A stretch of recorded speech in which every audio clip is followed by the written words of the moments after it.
Greetings again, my wandering companion. As always, my campfire has more than enough room for the both of us. Today, I will be continuing our journey through the mythos and historic foundations of Tamriel. Now, before we begin, I must kindly ask, if you find these videos helpful, soothing, or otherwise pleasant, take a second to like and subscribe. It will help me continue bringing these coming tales into the future. Now that that's out of the way, please settle yourself into a crook, safe from the wind and frost. Your day is done, and you've accomplished more than enough by simply making it here. There is nothing left to plan, nothing left to solve. The world is still, and your mind can rest. The turmoil of life cannot follow you here. Only peace awaits you on this night. And to more easily make room for this peace, let's focus on the present and breath in our surroundings. Begin by softening your gaze, allowing the details surrounding you to fade into the background. Now, slowly, gently, allow your eyes to fall shut. Breathe in, focusing on the air as it enters your lungs. 2, 3, 4. Now exhale, your chest falls. You sink into the ground. You feel the weight of your body. Take another deep breath. 2, 3, 4. Exhale through your mouth. Your legs relax. Your back loses all tension. Inhale into your stomach. 2, 3, 4. And hold. 2, 3, 4. As you exhale, the rest of your body softens and relaxes. Stillness and quiet follow. Let your breathing return to its natural rhythm. Take note of the change, doing nothing to alter how you feel. Notice your body and the sounds around you as you return to the world. Here at the gates of High Hrothgar, in the shadow of the mighty Talos, the snow drifts high and the wind whips and wails. A raging fire is all that can abate the draining cold, bringing comfort and safety when all else wavers, stiffens, and fades. And on this night, it will keep us draped in its protection. On the journey up this sacred mountain, I've gathered a collection of origin tales. How fitting it is that I sit here at the throat of the world, the most revered mountain here in the northernmost part of Tamriel, when our first story is about the mighty people of this land, the Nords. Children of the Sky, a description of the Nords and the Thu'um. Nords consider themselves to be the children of the sky. They call Skyrim the throat of the world, because it is where the sky exhaled on the land and formed them. They see themselves as eternal outsiders and invaders, and even when they conquer and rule another people, they feel no kinship with them. The breath and the voice are the vital essence of a Nord. When they defeat great enemies, they take their tongues as trophies. These are woven into ropes and can hold speech like an enchantment. The power of a Nord can be articulated into a shout, like the kiai of an Akaviri swordsman. The strongest of their warriors are called tongues. When the Nords attack a city, they take no siege engines or cavalry. The tongues form in a wedge in front of the gatehouse and draw in breath. When the leader lets it out in a kiai, the doors are blown in and the axemen rush into the city. Shouts can be used to sharpen blades or to strike enemies. A common effect is the shout that knocks an enemy back, or the power of command. A strong Nord can instill bravery in men with his battle cry, or stop a charging warrior with a roar. The greatest of the Nords can call to specific people over hundreds of miles, and can move by casting a shout, appearing where it lands. The most powerful Nords cannot speak without causing destruction.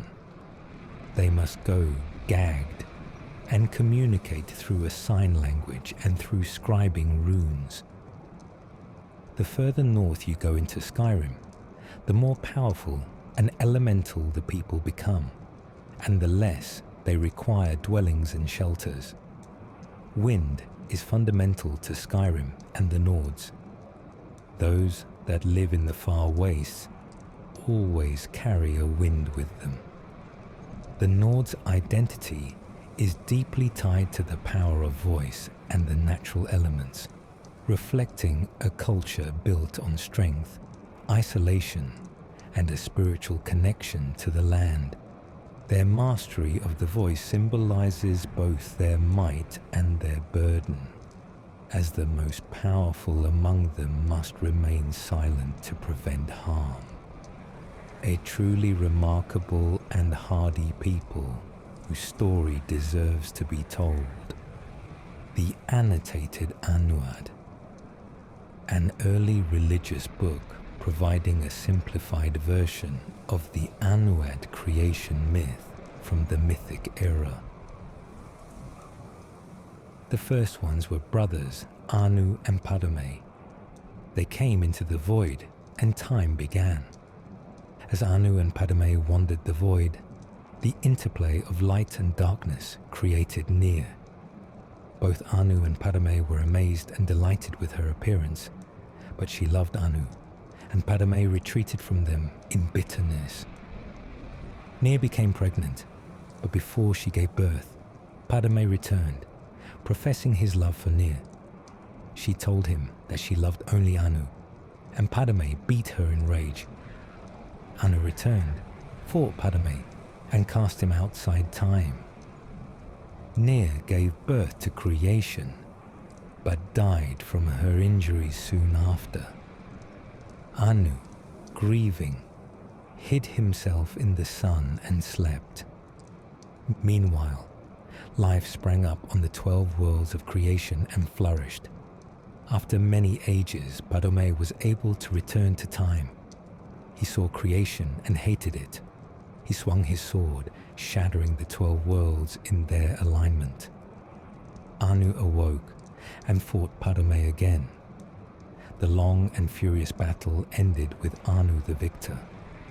He cast aside the body of his brother, who he believed was dead, and attempted to save creation by forming the remnants of the 12 worlds into one, Nirn, the world of Tamriel.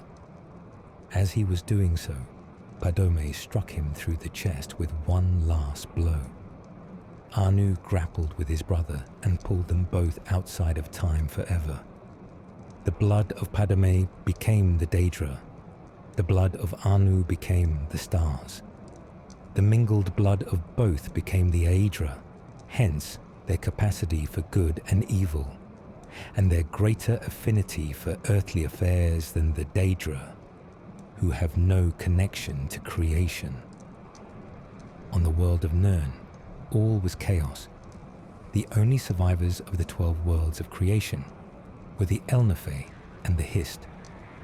The Elnafey are the ancestors of Myr and men. The Hist are the trees of Argonia. Nirn originally was all land with interspersed seas, but no oceans. A large fragment of the Elnafey world landed on Nirn relatively intact, and the Elnafey living there were the ancestors of the Myr. These Elnafey fortified their borders from the chaos outside, hid their pocket of calm, and attempted to live on as before. Other Elnafey arrived on Nirn scattered amid the confused jumble of the shattered worlds, wandering and finding each other over the years. Eventually, the wandering Elnafey found the hidden land of old Elnafey, and were amazed and joyful to find their kin living amid the splendor of ages past. The wandering Elnafey expected to be welcomed into the peaceful realm, but the old Elnafey looked on them as degenerates fallen from their former glory. For whatever reason, war broke out and raged across the whole of Nirn. The old Elnafey retained their ancient power and knowledge, but the wanderers were more numerous and toughened by their long struggle to survive on Nirn.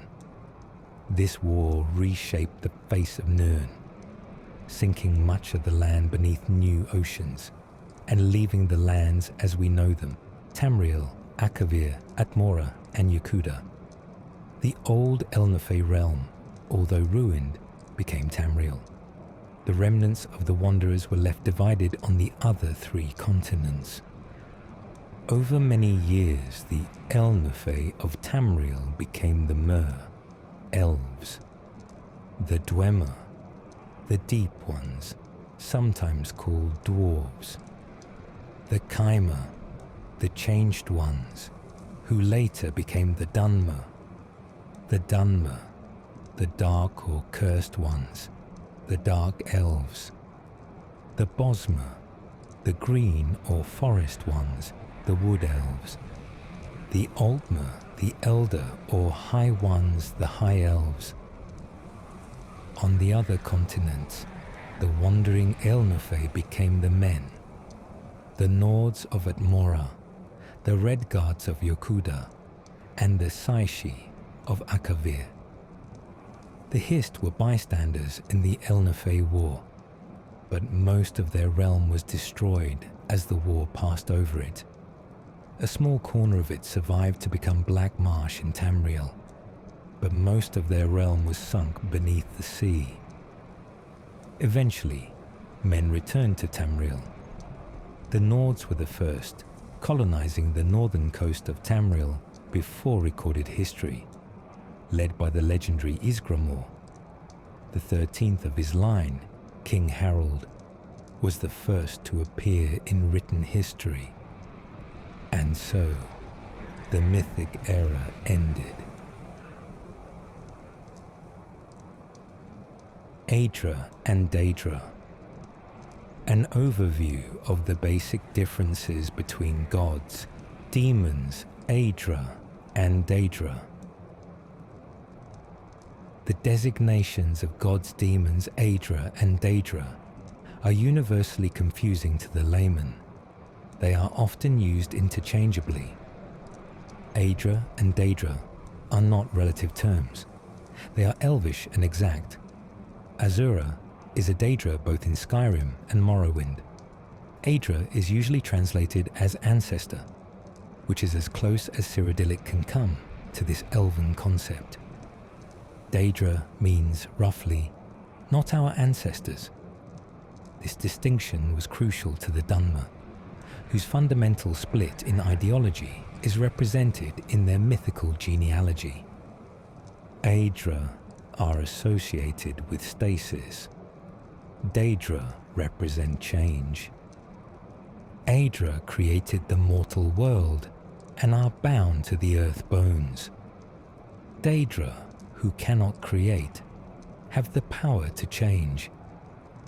As part of the divine contract of creation, the Aedra can be killed. Witness Lorkhan and the Moons. The Protean Daedra, for whom the rules do not apply, can only be banished. The Aedra and Daedra represent 2 opposing cosmic forces.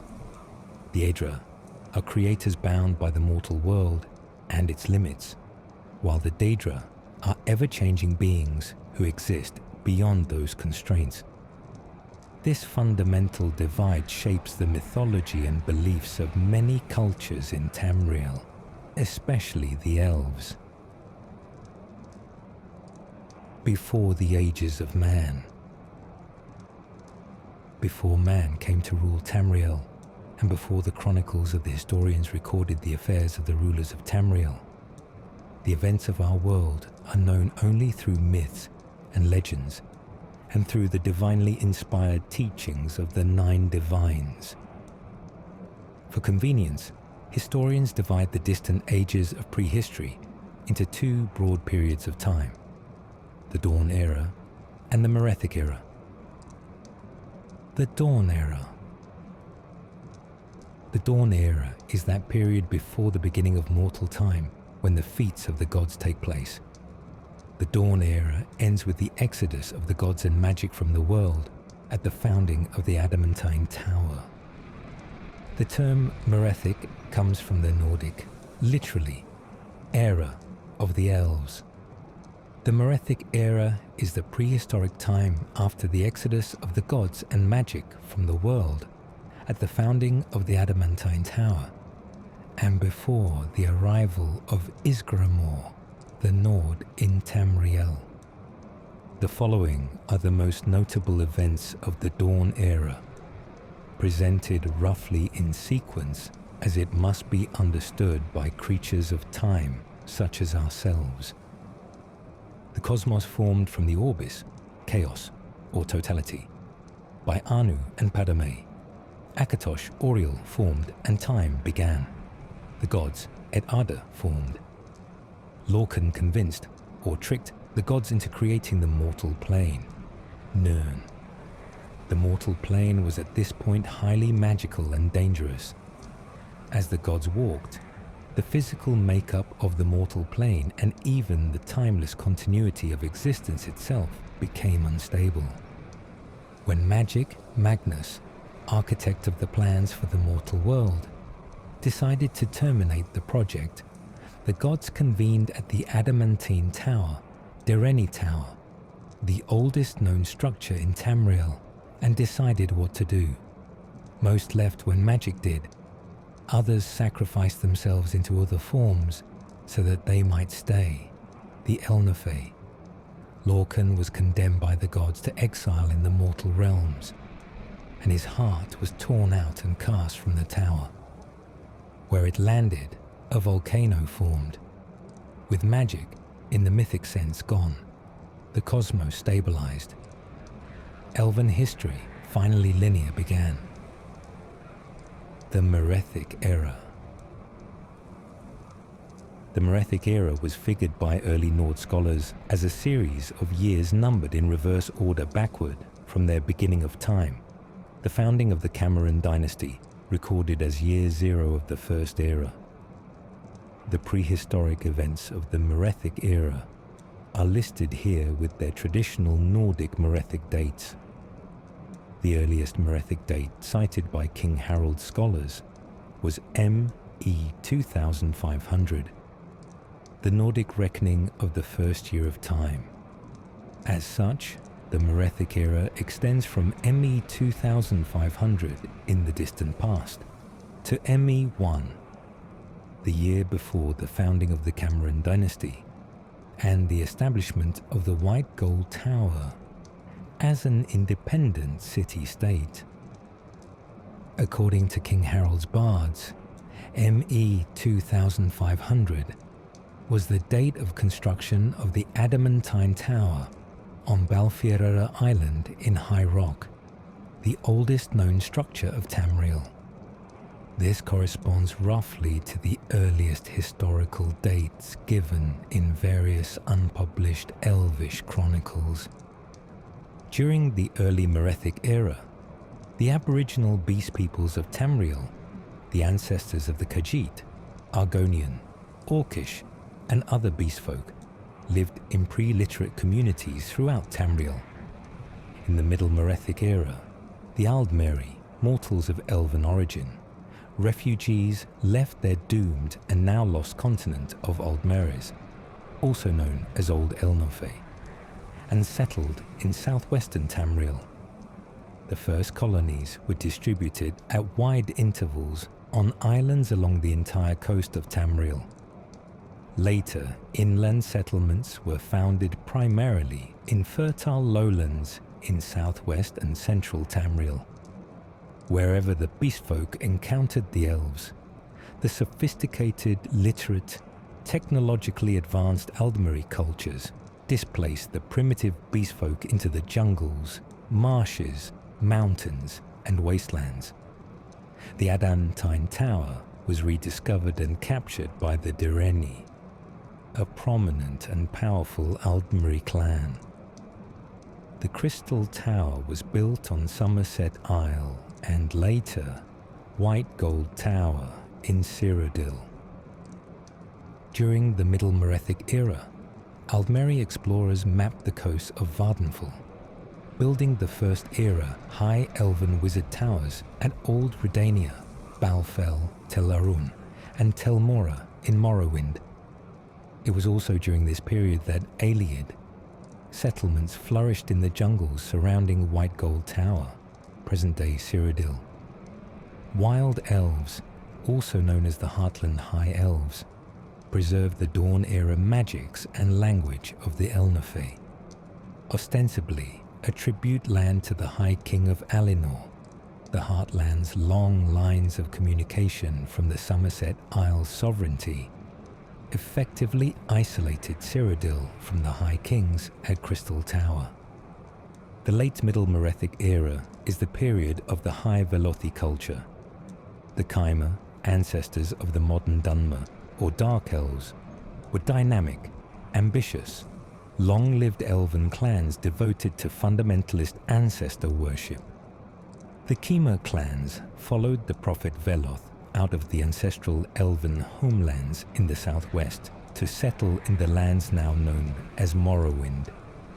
Despising the secular culture and profane practices of the Dwemer, the Kaima also coveted the lands and resources of the Dwemer, and for centuries provoked them with minor raids and territorial disputes. The Dwemer, dwarves, free-thinking, reclusive elven clans devoted to the secrets of science, engineering, and alchemy, established underground cities and communities in the mountain range. Later, the Velothi Mountains, separating modern Skyrim and Morrowind. The late Merethic era marks the precipitous decline of Velothi culture. Some Velothi settled in villages near declining and abandoned ancient Velothi towers. During this period, Velothi high culture disappeared on Vardenfell Island. The earliest Dwemer freehold colonies date from this period. Degenerate Velothi devolved into tribal cultures which, in time, evolved into the modern great houses of Morrowind, or persisted as the barbarian Ashlanders tribes. The only surviving traces of this tribal culture are scattered Velothi towers and Ashlander nomads on Vardenfell Island. The original First-era High Elven Wizard towers along the coast of Tamriel were also abandoned about this time. It was in the late Merethic era that the pre-literate humans, the so-called Nedic peoples, from the continent of Atmora, also Altmora, or the Elder Wood in Old Meris, migrated and settled in northern Tamriel. The Nord culture hero Ysgramor, leader of a great colonizing fleet to Tamriel, is credited with developing a runic transcription of Nord speech based on Elvish principles. And so Ysgramor is considered the first human historian. Ysgramor's fleet landed at Sharik Head, at the extreme northern tip of Skyrim's Broken Cape. The Nords built there the legendary city of Sarthal. The elves drove the men away during the Night of Tears, but Ysgramor soon returned with his 500 companions. Also during the late Merethic era, the legendary immortal hero, warrior, sorcerer, and king variously known as Pellinal Whitestrake, Harold Hairy Breeks, Ysmir, Hans the Fox, etc., wandered Tamriel, gathering armies, conquering lands, ruling, then abandoning his kingdoms to wander again. the Lunar Lorkhan. I will not go into the varying accounts of what happened at Adamantine Tower, nor will I relate the war of manifest metaphors that rendered those stories unable to support most qualities of what is commonly known as narrative. We all have our favorite Lorkhan story, and our favorite Lorkhan motivation for the creation of Nirn, and our favorite story of what happened to his heart. But the theory of the Lunar Lorkhan is of special note. In short, the moons were and are the two halves of Lorkhan's flesh divinity. Like the rest of the gods, Lorkhan was a planet, that participated in the Great Construction. Except where the 8 lent portions of their heavenly bodies to create the mortal plane/planet. Lorkhan's was cracked asunder, and his divine spark fell to Nirn as a shooting star, to impregnate it with the measure of its existence and a reasonable amount of selfishness. Massa and Secunda, therefore, are the personifications of the dichotomy, the cloven duality, according to Artaeum, that Lorkhan legends often rail against. Ideas of the anima, animus, good, evil, being, nothingness, the poetry of the body, throat and moan, silence as the abortive, and so on, set in the night sky as Lorkhan's constant reminder to his mortal issue of their duty. Followers of this theory hold that all other heart stories are mythical degradations of the true origin of the moons, and it needn't be said that they observe the hollow crescent theory as well.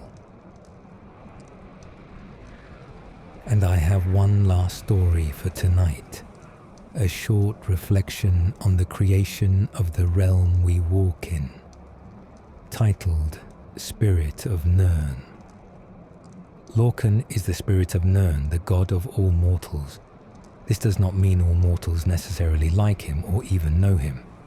Most elves hate him, thinking creation as that act which sundered them from the spirit realm. Most humans revere him, or aspects of him, as the herald of existence. The creation of the mortal plane, the mundus, Nirn, is a source of mental anguish to all living things. All souls know deep down they came originally from somewhere else, and that Nirn is a cruel and crucial step to what comes next. What is this next? Some wish to return to the original state, the spirit realm, and that Lorkhan is the demon that hinders their way. To them, Nirn is a prison, an illusion to escape. Others think that Lorkhan created the world as the testing ground for transcendence. To them, the spirit realm was already a prison. That true escape is now finally possible. The story of Lorkhan reflects a deep philosophical divide. Some see him as a demon who trapped souls in a flawed world, while others view him as a savior who created Nirn, as a path to transcendence. This duality mirrors the mortal struggle with existence itself, whether life is a curse to escape or a challenge to overcome. And with that, my fellow adventurers, I must bid you good morrow. These tomes have certainly given me much to ponder, but I will do so in my dreams. I hope you can do the same if you find yourself still stirring. I will be back next week, where we will move on past the mythos and tales of gods and creation, and instead, we will focus more on the early history of Tamriel. We will explore the creation of the Empire and some large events that have shaped the world we currently find ourselves in. It has been a history rich in both unity and disparity, decades of war and many more of peace. As always, the fire continues on, providing you solace and comfort for as long as you need it. So, my fellow wanderer, until next time.